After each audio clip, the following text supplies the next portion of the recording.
Okay. Good afternoon, outsiders. It's Friday, Good Friday, noon Eastern, 9 Pacific.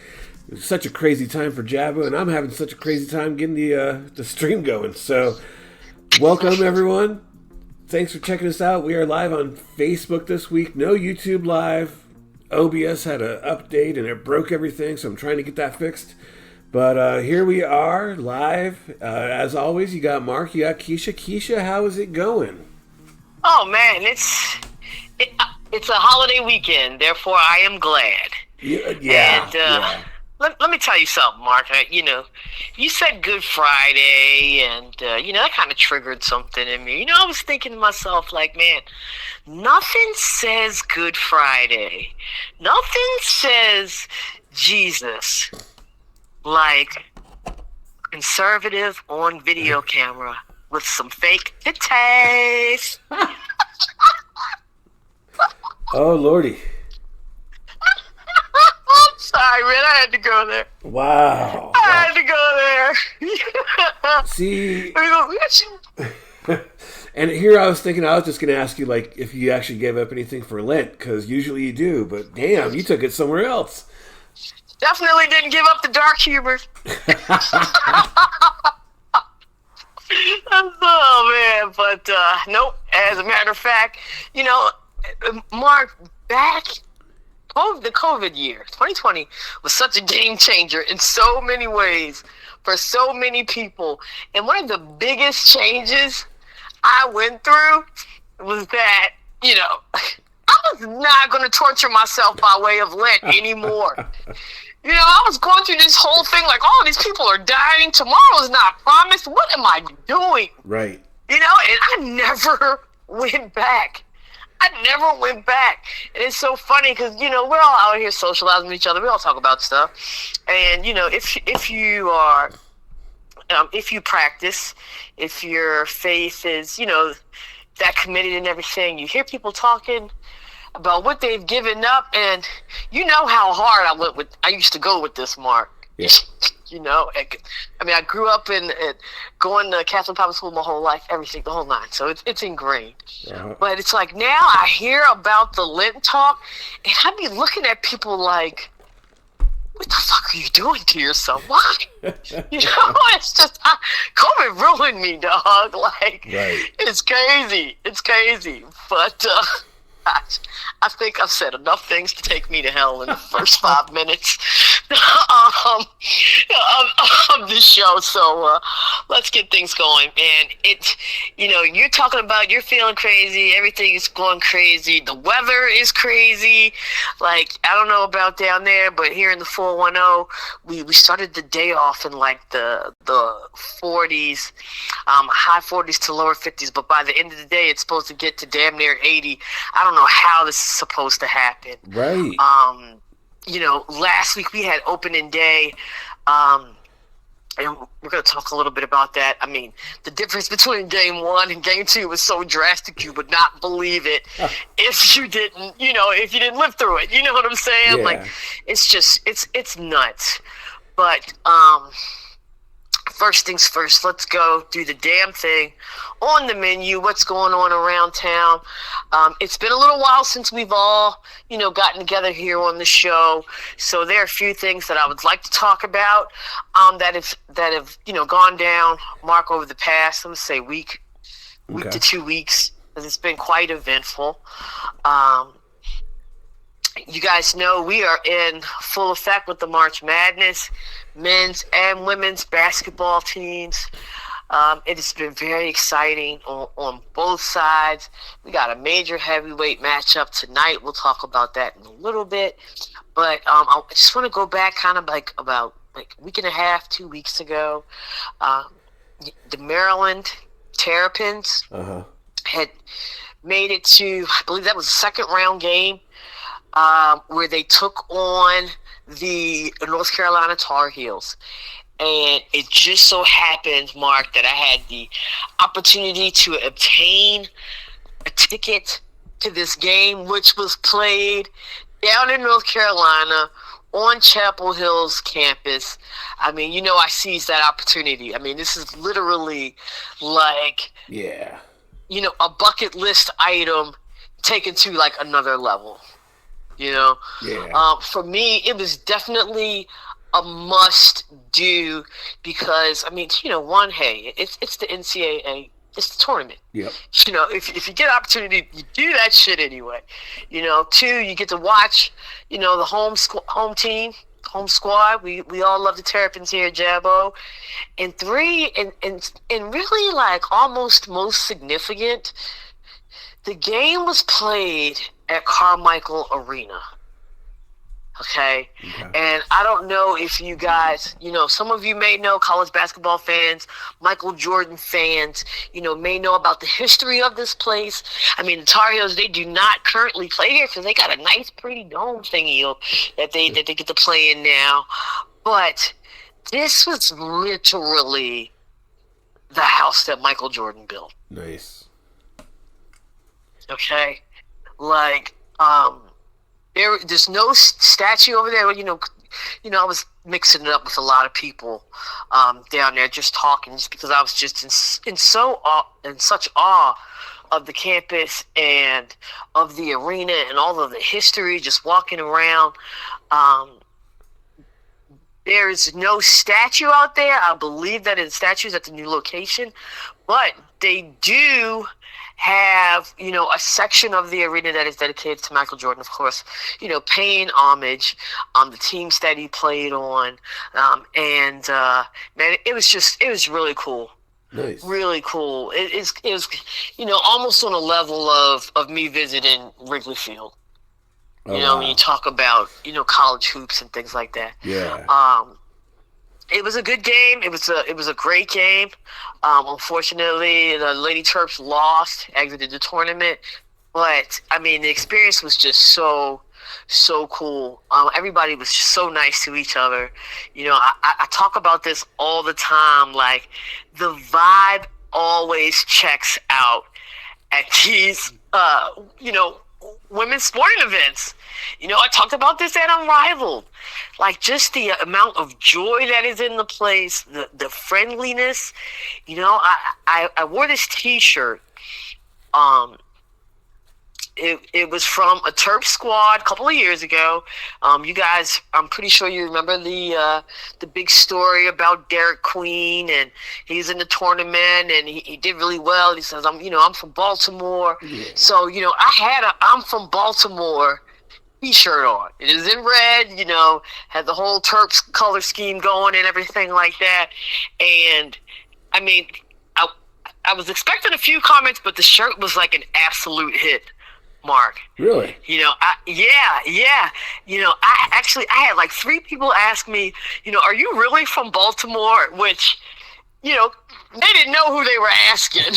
But, but each time I hollered, because it's like, I am the most 410 motherfucker you could meet. Damn. you know what I mean?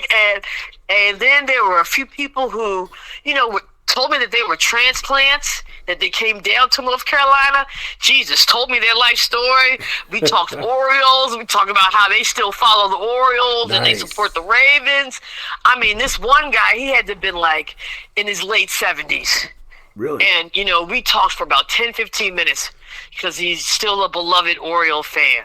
Nice. And I mean, it was just a fantastic trip, man. I mean, it went well above and beyond the expectations that I had. It didn't even matter that the girls lost. I mean, it was just such a great experience. And, shout out to all the people down there. The campus was beautiful. I mean, just to be able to walk around down there, and, I mean, you know the caliber of institution Chapel Hill is. Oh, yeah. And to be able to, lay eyes on that, man, it's really nice. Now, you being a Duke fan also, like, you didn't burn when you entered the building, did you? No, I'm going to be honest with you. I did not. everybody was being so nice and everything. I didn't want to ruin that. I was like, they're already being gracious and wonderful with the hosting and everything like that. As being one of the enemy, why double down on that shit? You know what I mean? So I did leave that part out of all conversations. Because I'm pretty sure the vibe, but the second that I even said that, I know the vibe would change. Yeah. And speaking of Duke, another one of the cool things about the trip was, driving down there. I think, gosh, I'm wondering if John is on here. I hope he is, because if I'm wrong, I hope he'll correct me. But I believe it's I-80 that you drive through to get down there, right? And we went through this area that was kind of like, College Row. You had, Wake Forest, you had Duke, you had Chapel Hills, like within, the 45 minutes that you're driving down this stretch, you went through so many college campuses. And I didn't even mention some of the smaller ones. And that was also pretty cool too. Yeah. It's pretty cool too. Like, when they talk about Tobacco Road, I didn't drive on Tobacco Road, but, kind of had like the same feel. I mean, you were able to go through the different areas and really take in, the different campuses and surrounding areas. Awesome. It's really cool. So, like, yeah. I know you've done the CIAA. Is that your first NCAAs? Yep, that was my first NCAA game. Nice. Of course, as with everything, the seed has been laid. So now it's like I'm already licking my chop for the next big thing. Am I going to do this Final Four thing? Maybe next year. I don't know. But I will say for all the outsiders, man, I got some big shit lined up over the next couple of months, and I can't wait to experience these things and share them with you and have more great stories like these, man. Got something really big coming up in the next 2 months, and it's just gonna be. We're gonna have a good time. Okay. I love getting on the road, man. You know it. And speaking of getting on the road and keeping it on this, what's going on around town. Mark, did you hear about this Brazil game with the Ravens and the Cowboys? Oh, yeah. What is it, week 3? Suspected? Yeah. Yeah, so that's like the talk of the town around here now. Everybody's talking about, I gotta start making my reservations and everything like that. Me, I'm just side-eyeing everything right now because it's just like, this TSA situation is so insane. Right. How long is this gonna last? Like, I don't understand. Like, I maybe it's just me and the way that I'm set up. Like, I cannot make travel plans this way. You are an experienced international traveler, and yes, I don't got to tell you, Americans don't really have a good reputation usually overseas. But right now, you really want to travel international right now? Hell no. Yeah. I would not. I would be comfortable sitting at home watching that game. And it's just like, and it's so many layers to traveling right now, especially with the airlines. Like, dude, not only, I would like to think that the majority of the rest of the world pities us and just, has this feeling of, they feel bad for what people are going through here. Yeah.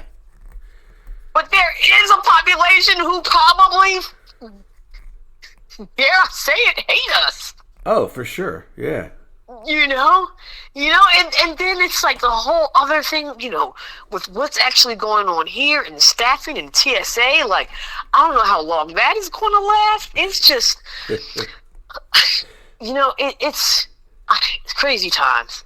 Yep. Crazy times. And, 3 people hit me up and was like, are we making plans for Brazil? And my eyes just got big. Except just the mere mention of this thing, my anxiety was like, Although I will say, Brazilian women. I know it's worthless. Do I want to die? No, no.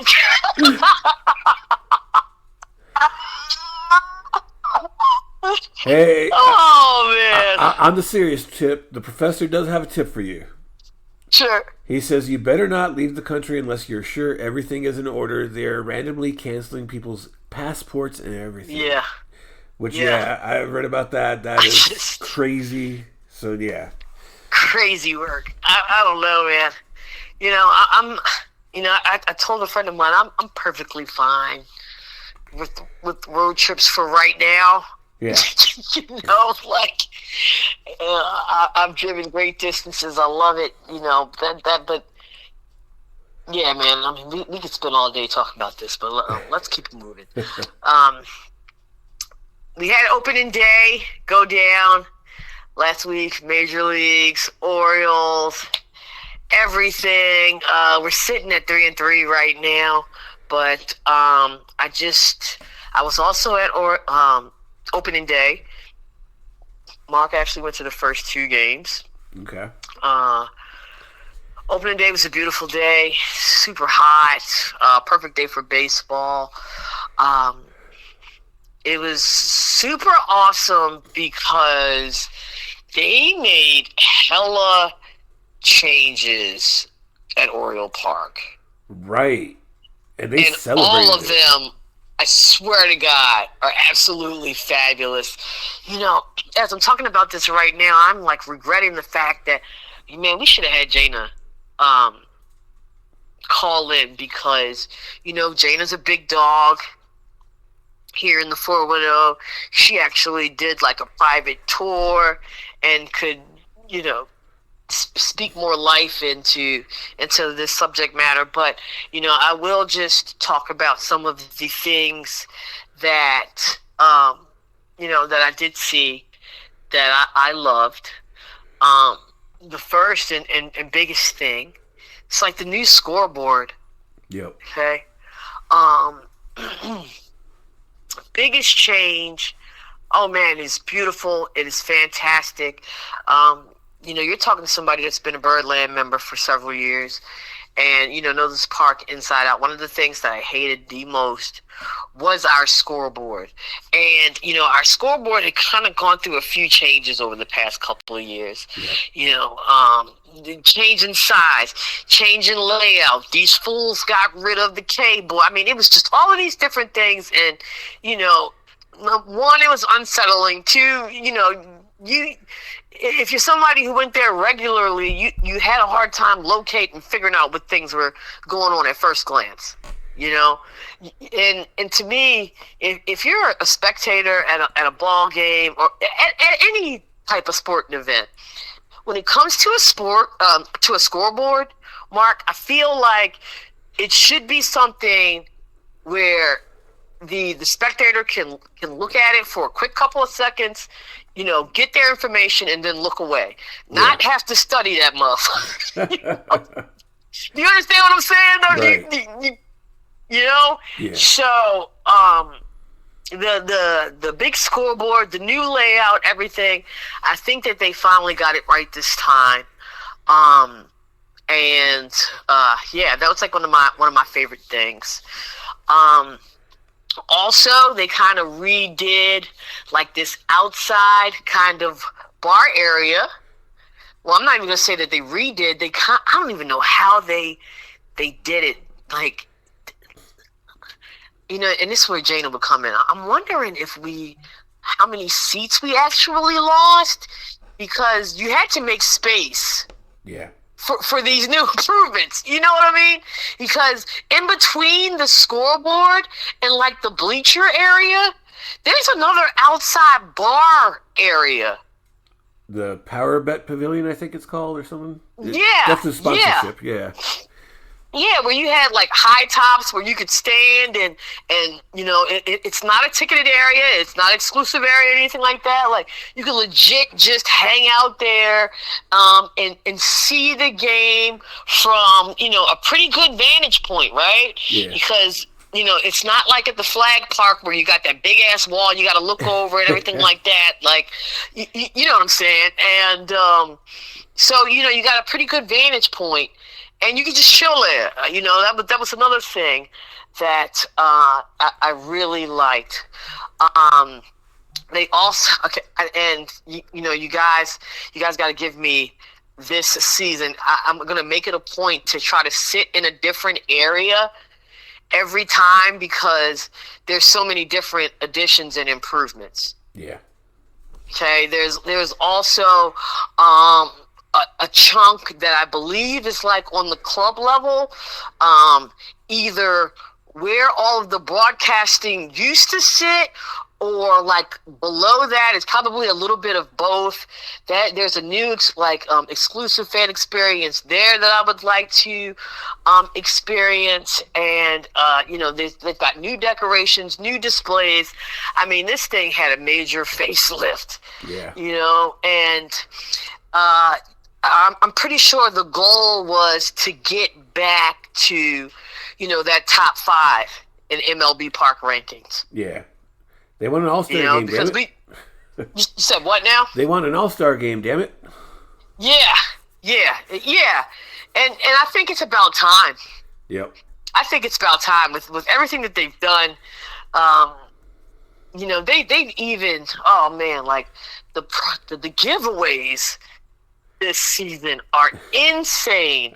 The concert series. I mean it's not everybody's cup of tea. I'm not even going to say what some people are calling it. We could talk about that offline. But, the fact that they have a pretty strong and legit concert series, and just, they've really been, saying, hey, we still got one of the best parks, and we still give an ultimate fan experience. Yep.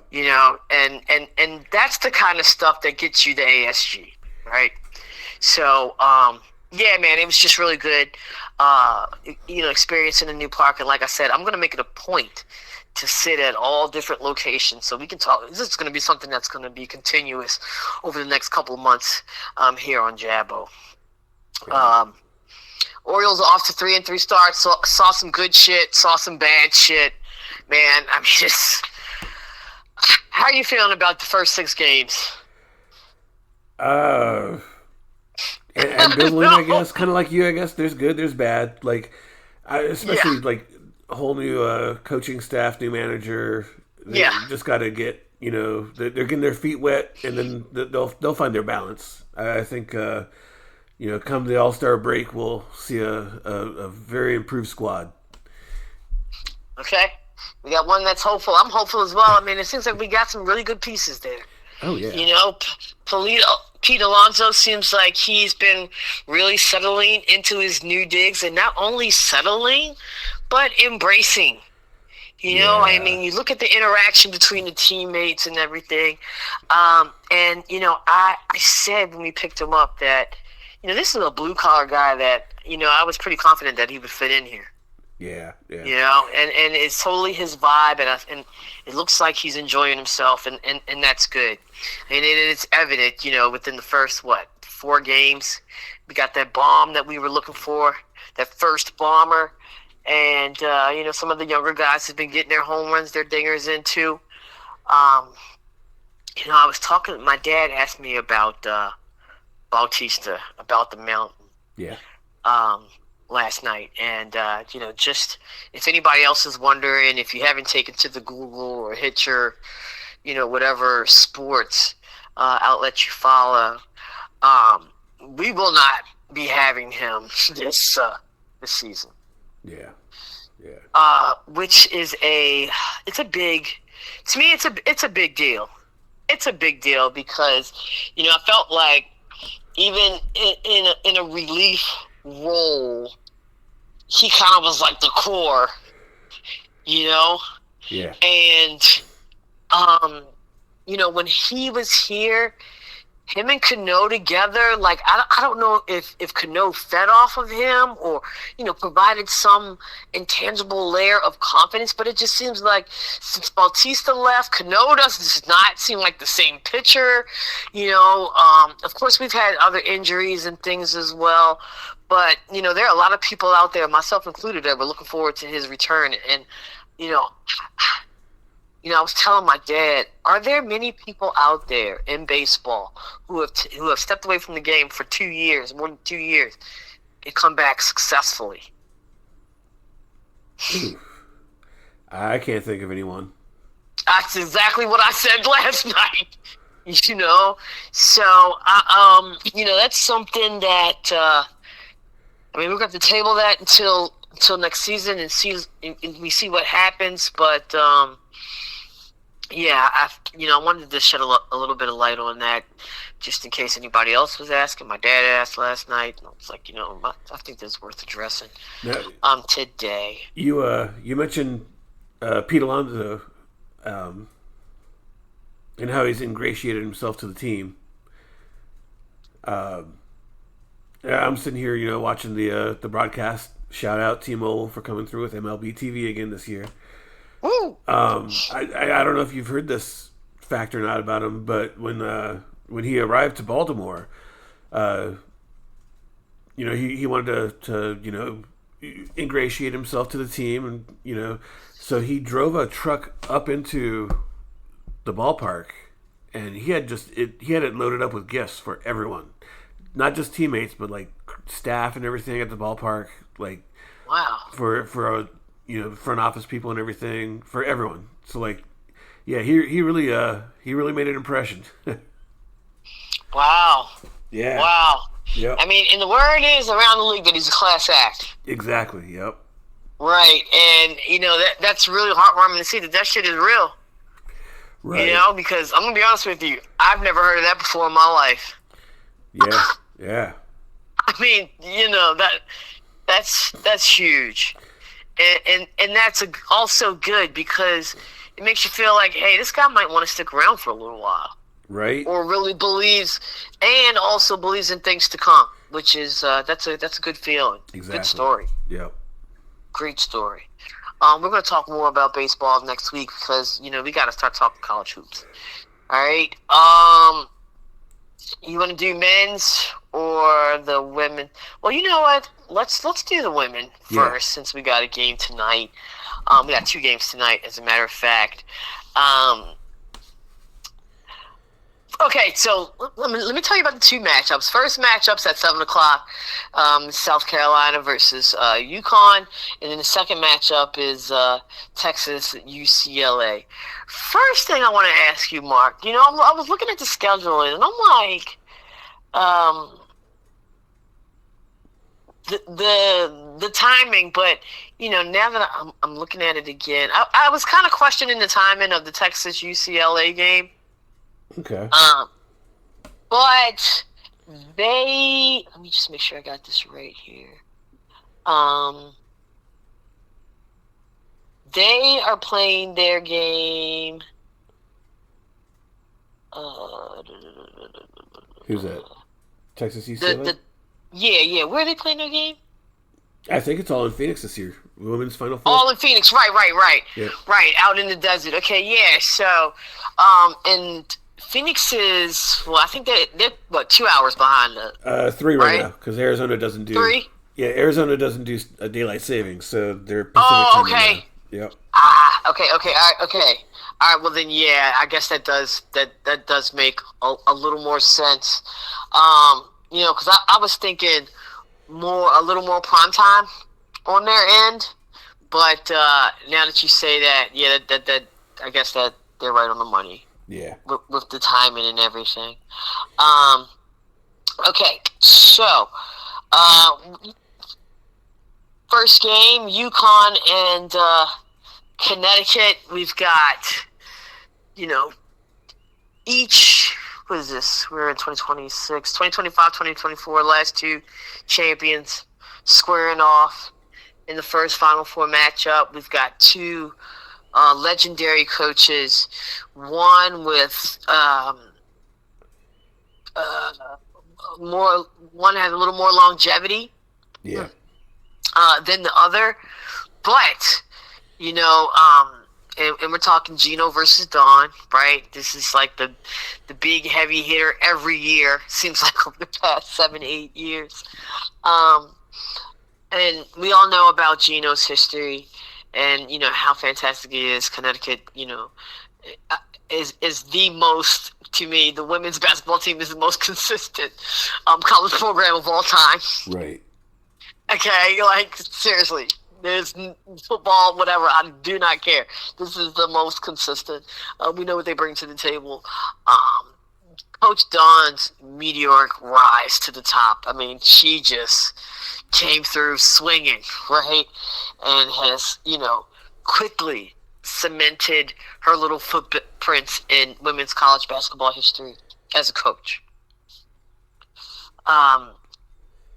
These two have been going, at each other. They've had both had their share of wins and losses.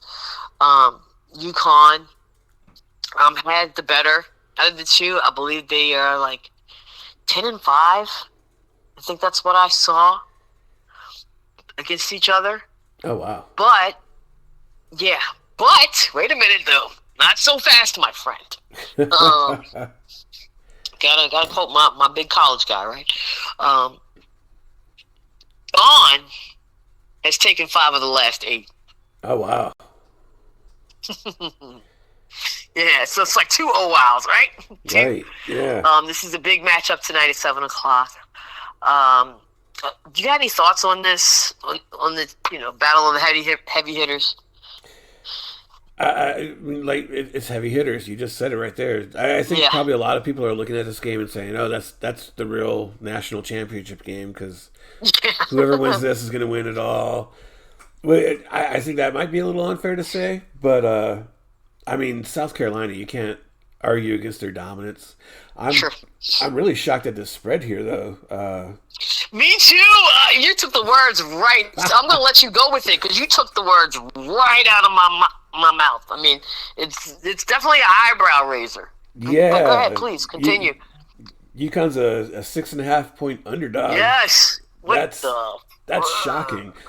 Especially like they're 35-0. Like they haven't lost yet this year, UConn. If they are going to lose to anyone, it's going to be South Carolina.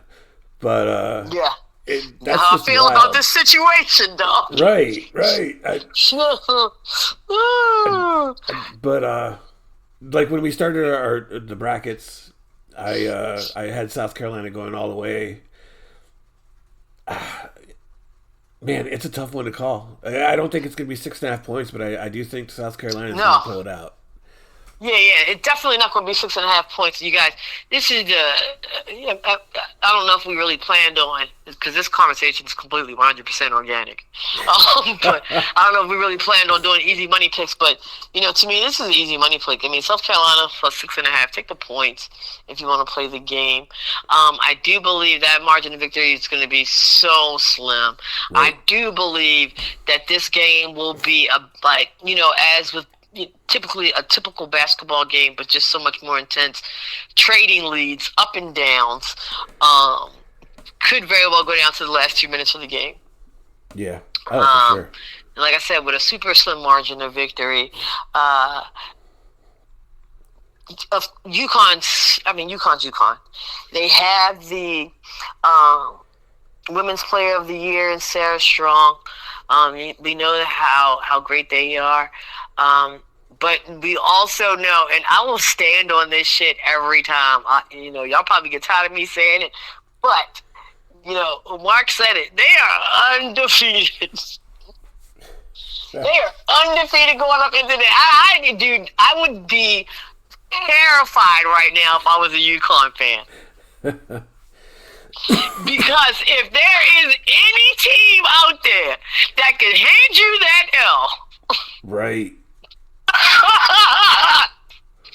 It is South Carolina.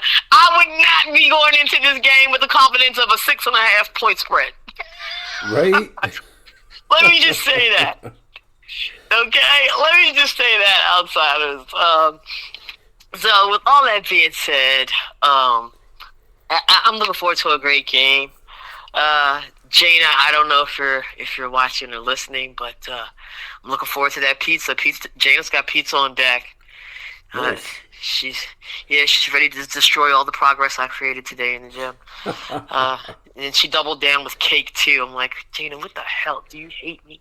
But Wow. of course, I can't wait to eat all the things and enjoy this game. Big deal. So for the nightcap, we've got Texas and UCLA. Okay, Mark, I'm gonna say, I'm not really familiar with these two. I'm a little bit familiar with UCLA, not very familiar with the Texas Longhorns, but uh, it sounds to me like this is also going to be a very close game. Right. Uh, this is a little more indicated in the spread with Texas minus 1.5. Yep. Okay. And what is most interesting to me about this line has not fluctuated much, if at all, this whole week. Okay. It opened at 1.5, minus 115. That's what it currently is right now. Okay, so that tells me that the powers that be, the bettors, the money, we are literally at like an even split here. Right. Okay,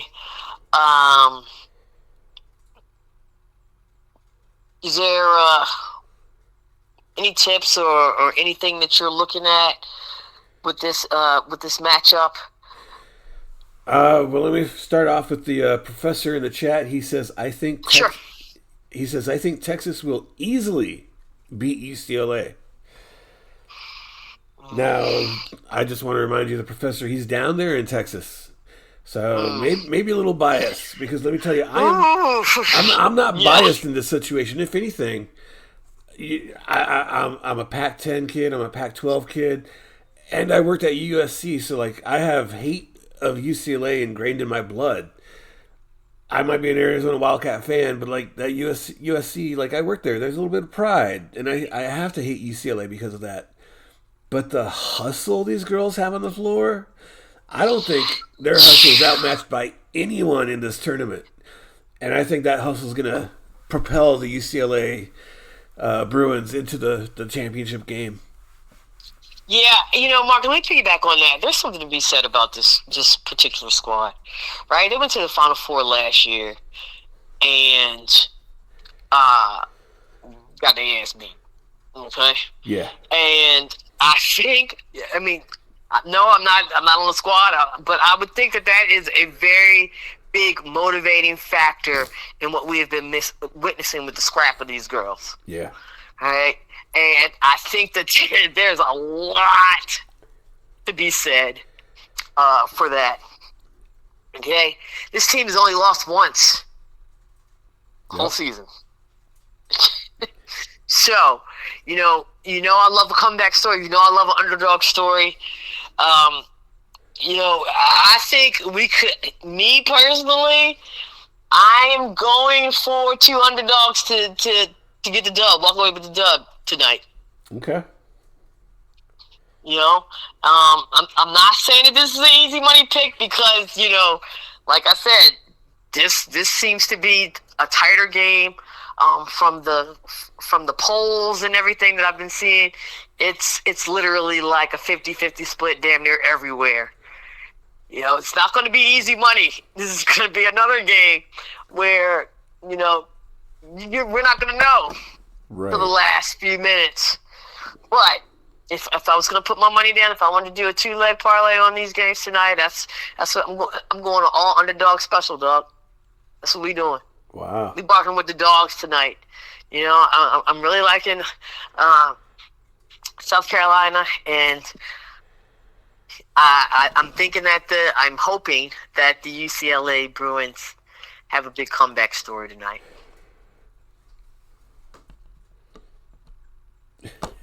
You got any?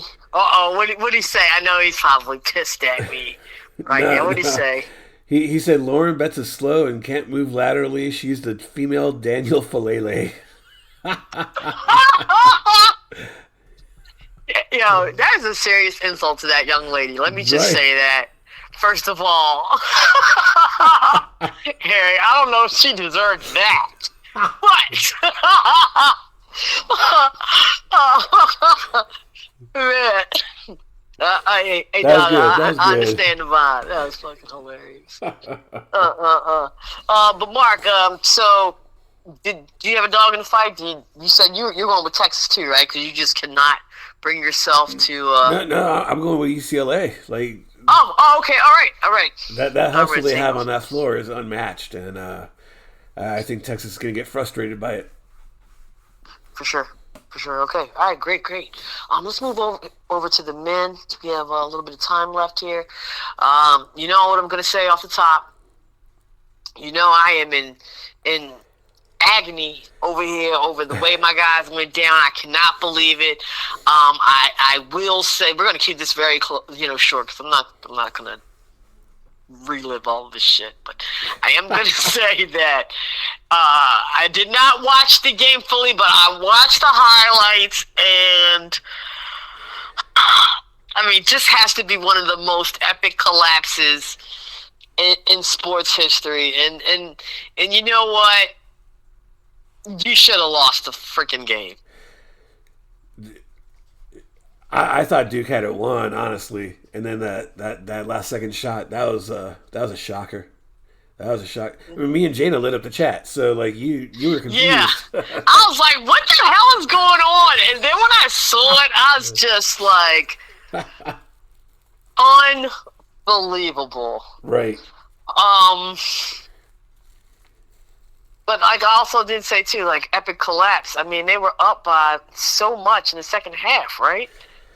Yeah, and you're up by 2 with like 0.4 seconds left. Another team has to inbound it. Jeez, there's no way. And you blow a super huge double-digit lead. That's why I said, man, you kind of deserve to take the L. Those kids deserve to win the game. Right. And that's just keeping it 100, being completely objective, and that's the real of it all. And congratulations to them. They get to go and take on, an equally scrappy and resilient Illinois team. Yep. I think this is going to be a fantastic game. Oh, yeah. So that's the first matchup tomorrow. Second matchup, I have to say I am shocked that Michigan has made it this far. I am too. I am fucking shocked.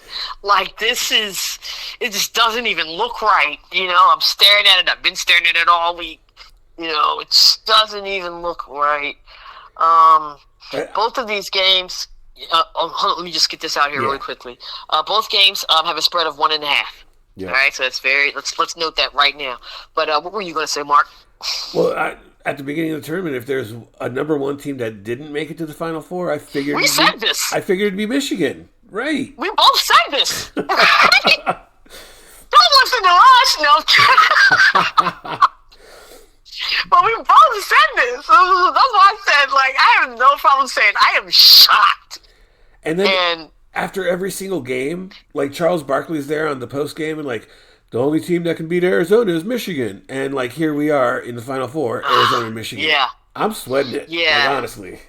Yeah. And you know what, though, for real, Charles Barkley has some good college, like commentating and analytical skills. Yeah. I know he's kind of an unk now, and he don't get the respect that he deserves. But man, he has been spot on about this, and there are not many people who took this route. Right. Not many at all. So, props to him on that. Yeah. Props to him on that. First matchup we got, like I said, is Illinois and UConn. Both of these games are at Lucas Oil Stadium. Been there, Indianapolis, really cool. Illinois is the favorite, 1.5 points. Which team do you think is going to come out on top? Like I said, these are both, scrappy teams. These are, I talked about, Illinois. possibly, making it was them and Iowa State. Yeah. Those were my two picks that I was like, man, they could really do something, and here we are. Do you think UConn? I mean, after the resiliency that they've shown, they have got to be feeling like shit right now. Do they have a chance to take this thing from Illinois? I think they have to. Like, they have the experience in the tournament. I mean, mind you, these are college kids, so every 4 years they cycle out, every 2 or 3 years, really. Sure. But, man, I didn't see Illinois here. Props to you for picking them, because I didn't figure they'd get this far. But UConn, like, in the experience, it's definitely in the coach. He's been there. He's won a national title just a couple years ago. He can guide his kids through this matchup, I think.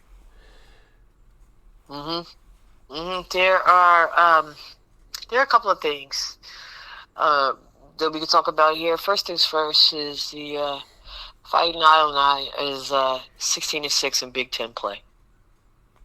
Okay, Illinois is also 0-5 in games decided by 3 points or fewer. Really? Yes. Wow. So they have a problem. When I see something like this, to me that says you have a problem closing out games. Yeah. Okay.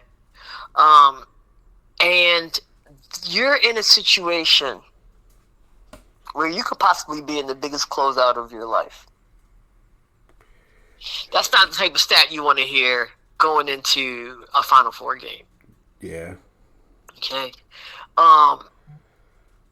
The Elite Eight, I mean, we saw how some of those games ended.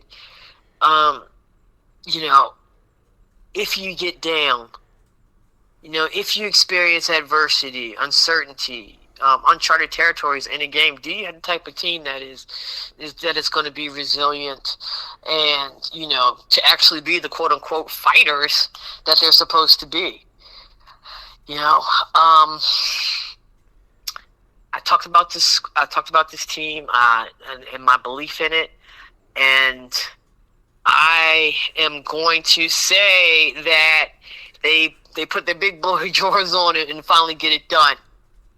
Okay. This time around, I mean, dog, you did not come all this way to and this is, if I was the coach, this is exactly what I would tell them too. We did not quote unquote fight to get all this way to lose fucking now. Right. You said that, UConn kind of has to, man, they do too. I don't even, and I would have to say even more so because they have not had this level of success. This is very recent to them, new. And I think they might actually get it right this time.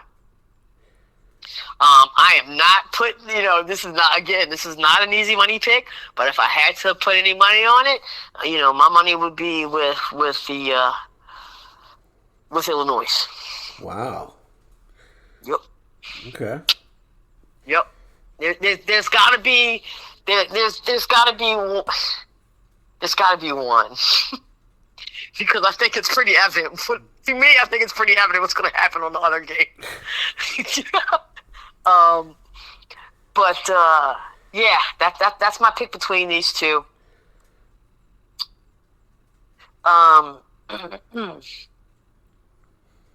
The first game, there's also another thing. The first game, I think a lot of people are going off of that first result, which is when the first time they played, UConn won 74-61. Okay. Okay. Like I said, I think they look at a lot of film, they look at a lot of tape, they make a lot of adjustments, and like I said, you didn't make it this far just to drop this shit now. So, I think that they, it'll definitely be entertaining for sure. Let's say that. I wanted to spend a little more time on the next matchup because these are your peoples, right? and you got the rights because my guys dropped the fucking ball, literally. But got the Wolverines versus the Arizona Wildcats. I am also a little surprised at this spread. Okay. Yeah. And Mark, I don't know if this is making you squeamish because the Arizona Wildcats opened up as a 1.5 point favorites, and they are no longer favored in this game. Yeah, which makes me wonder. Like, I mean, I haven't been paying that much attention throughout the week, but like, maybe some injury report or something. Who Looking, knows? I Or am rumors. looking. I don't know. But yeah. I do not. I haven't seen anything.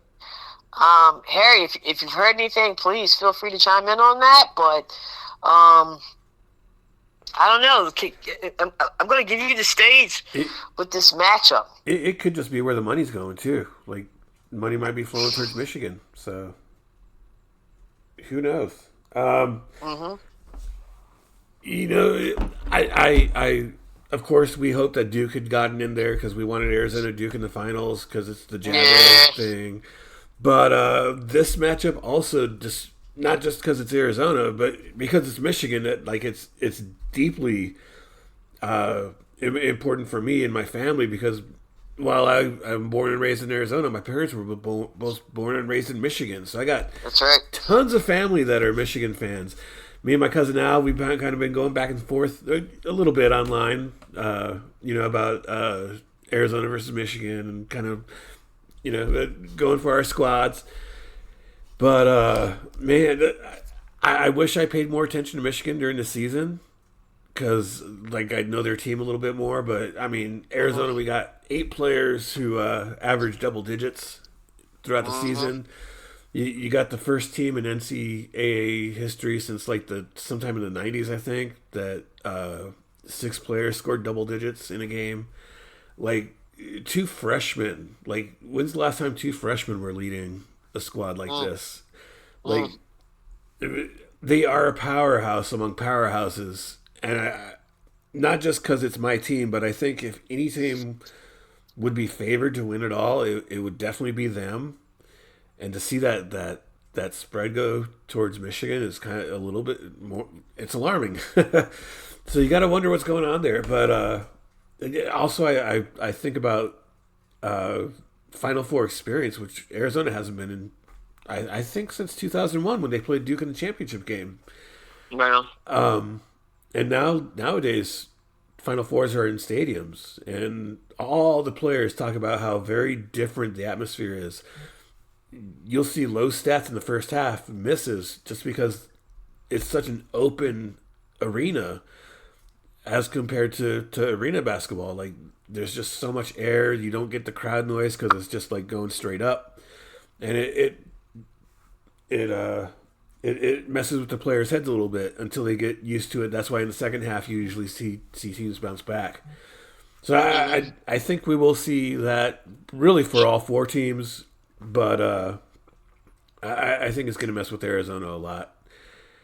Of course, I'm going to ride my team. of course. I don't know if it's because I do like these stats or if it's because my heart. But I'm waiting on a delivery tomorrow. I got my Final Four shirt already, and I'm anxious to order my championship game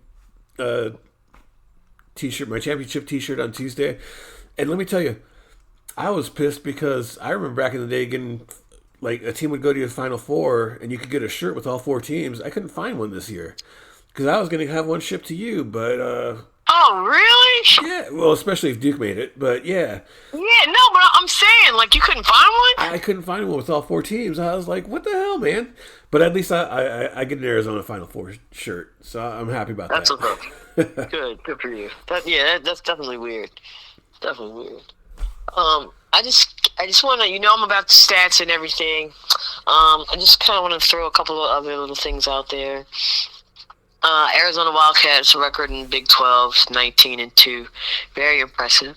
Another, it depends upon how you want to look at it. Impressive, scary.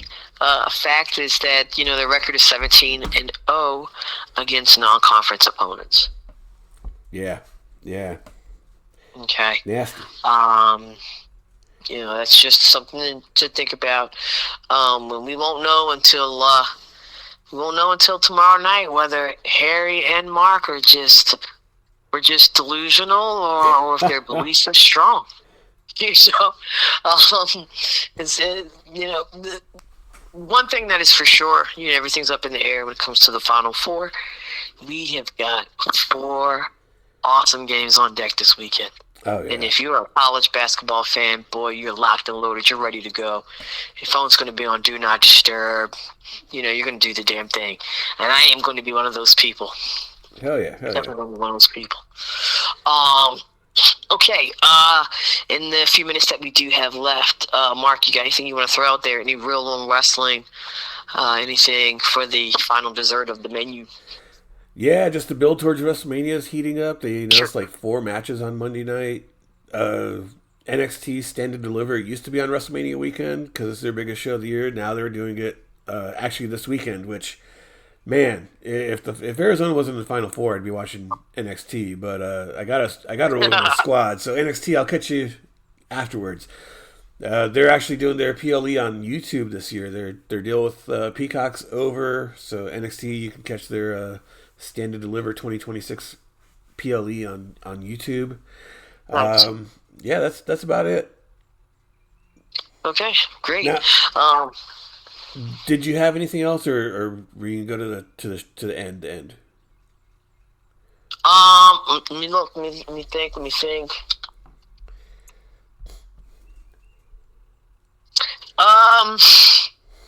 WNBA's back. Yeah. I would be remiss if I didn't mention that. But we could talk more about that next week. Because there's a lot of drama going on with that. But I think that's other than that, I don't believe I have anything else. Harry dropped in the chat earlier that the expansion draft for WNBA is today at 3:30. Yeah. Oh, okay. Yeah. Thanks for the tip, Harry. Thank you very much. But I was thinking there's only one way to end the show, really. Okay, let's do it. What's up? Well, they announced it this week. The voice of the Ravens, I think, was it Channel 11 NBC up there?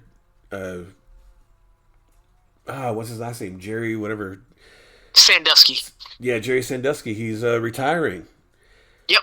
That legendary voice of the Ravens, and what he says at the end of every game, I think that's the way to go out. The hay is in the barn. Hell yeah. Hay's in the barn.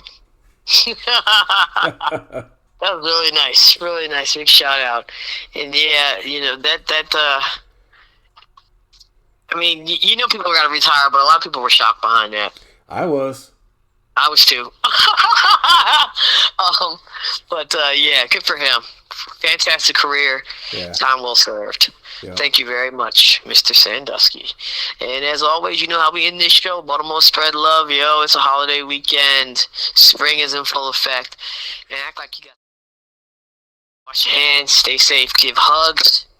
These are perilous times. So crazy out there. And as always, thank you for tuning in tonight. I'm Keisha, and on the other end of the line is my favorite slice of pizza. It's Mark, and we are just a bit outside. Peace.